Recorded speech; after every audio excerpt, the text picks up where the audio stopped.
Welcome to the Open to Hope Show. I'm your host, Dr. Gloria Horsley, with my daughter and co-host, Dr. Heidi Horsley. We're going to talk with two guys today. One is Stephen Francesco. He is the founder of the Do No Harm Network, and he wrote a book called Overmedicated and Undertreated. And the other guest we have on is Rob Goor, who wrote the book Dear Andrew. Mm-hmm.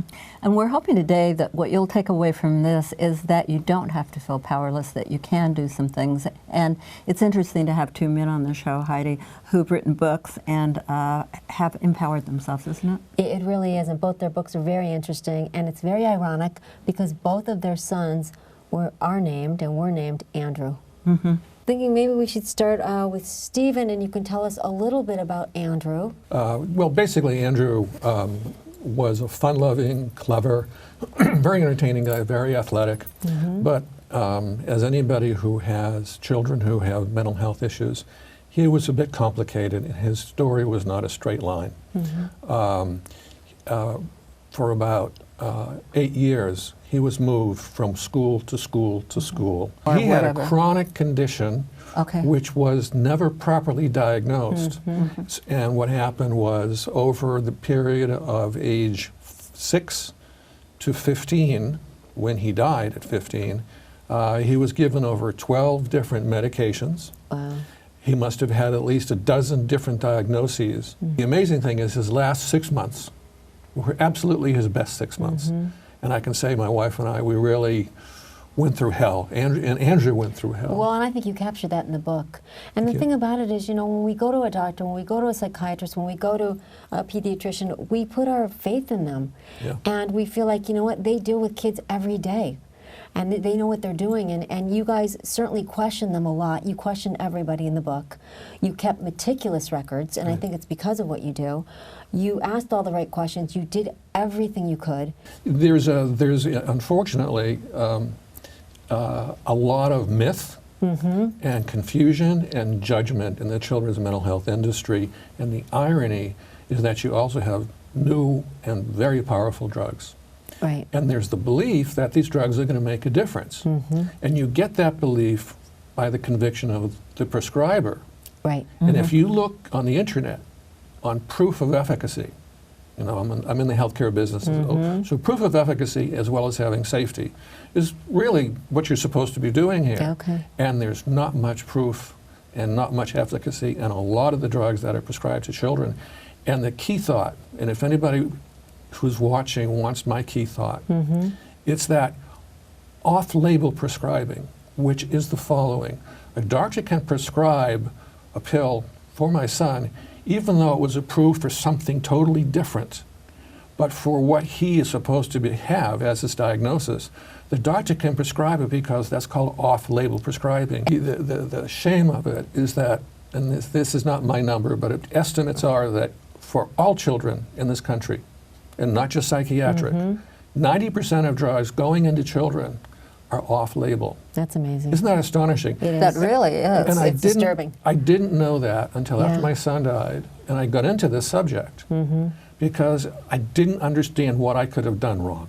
Right, right. You know, how could this have happened to me? Yeah. So, unfortunately, let's put it this way, the good news is that I really have gotten fired up. Yes. And after digging into this, I had what I call 4 aha moments. Number one, the insurance companies don't want to have the children get alternative forms of therapy. Right. They want it to be medication, and you're out. Yes. So your son died of an off-label prescription, what, 7 years ago, is that right? It was January of 2009. Okay. I'm a consultant, and I go into companies and help them in areas where they need help, maybe shortage of staff or something particularly tricky. And I couldn't understand how this could have happened to me, so I dug in. To be honest, after 2 years of mourning, the 2 years after my son died, I was pretty useless. After about 2 years, I said, I'm getting into this. I'm really getting into this. And I didn't do anything else. I didn't do any more consulting. I just said, I'm running on savings. I'll run out of food. I've got to find out what's going on. And as I learned about what was going on, and one of the interesting things is there is a lot of literature that says what I just said, but it's written by doctors to doctors, psychologists to psychologists, and it doesn't get out to the general population. Exactly. And that scholarly group, that professional group, often don't agree with each other. Right. So what I decided to do was, if I was going to have an impact, I had to write in a different style.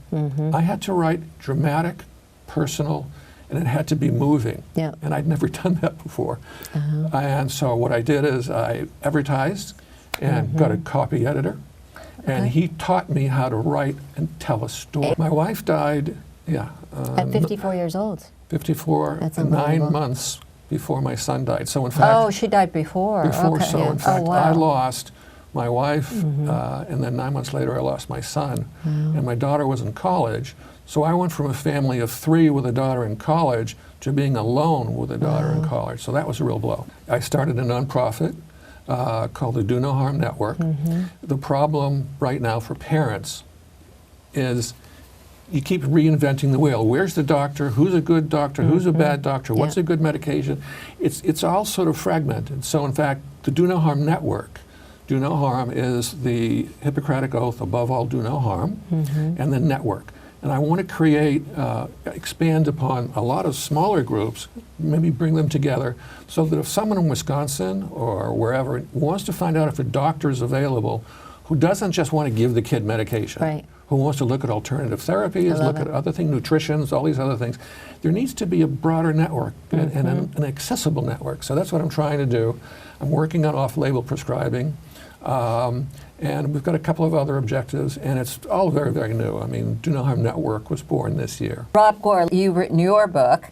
It is letters to your son.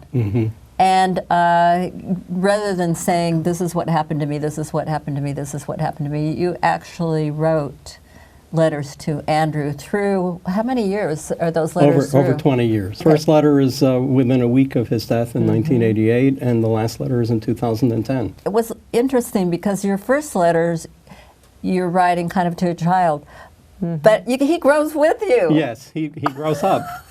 Yeah, and I don't know when, but he gradually got older, and I could write to him differently. Yeah. But originally I had to write simply because he was 8. Yeah. Right. I had to find a way to relate to him, to stay close, to stay connected, and that's why I started writing letters to him. And the early letters, they certainly wasn't intended for publication. The early letters were written on scraps of paper and unfortunately saved. And then over the years, I decided when I had a computer that I would put them all on the computer. I decided that I might put them together as a book and see about publication. Beginning of it, it's pretty wrenching. Yeah, it's raw. It's very raw. It's very Andrew wrenching. died when he was hit by a car, and That's he was right, only 8 years and old. I was a witness. Grief is not really well understood or well tolerated in our society. They want us to be over it in 2 weeks, Right. when being over it in any sense at any time and is if you're not over unrealistic. it, they want to give you antidepressants. That's right. Once you accept the fact that you've changed and this is going to be with you, and you come to terms with it, and like, you know, what you just said, you never get over it. You just deal with it better. Right. And once you realize that you can cross that bridge, life opens up. Thank you guys for being on the show Yes. today and for talking about writing, because I think it's such an important thing. I do too, and I feel like Andrew, in both your cases, is doing as much in his death as he did in his life to build awareness and to change the world and to change lives and to save lives. So thank both of you. Thank you. Thank you for having us. And thanks for watching the show today. And as Heidi and I always want to say to you, if you've lost hope, please lean on ours until you find your own, and God bless.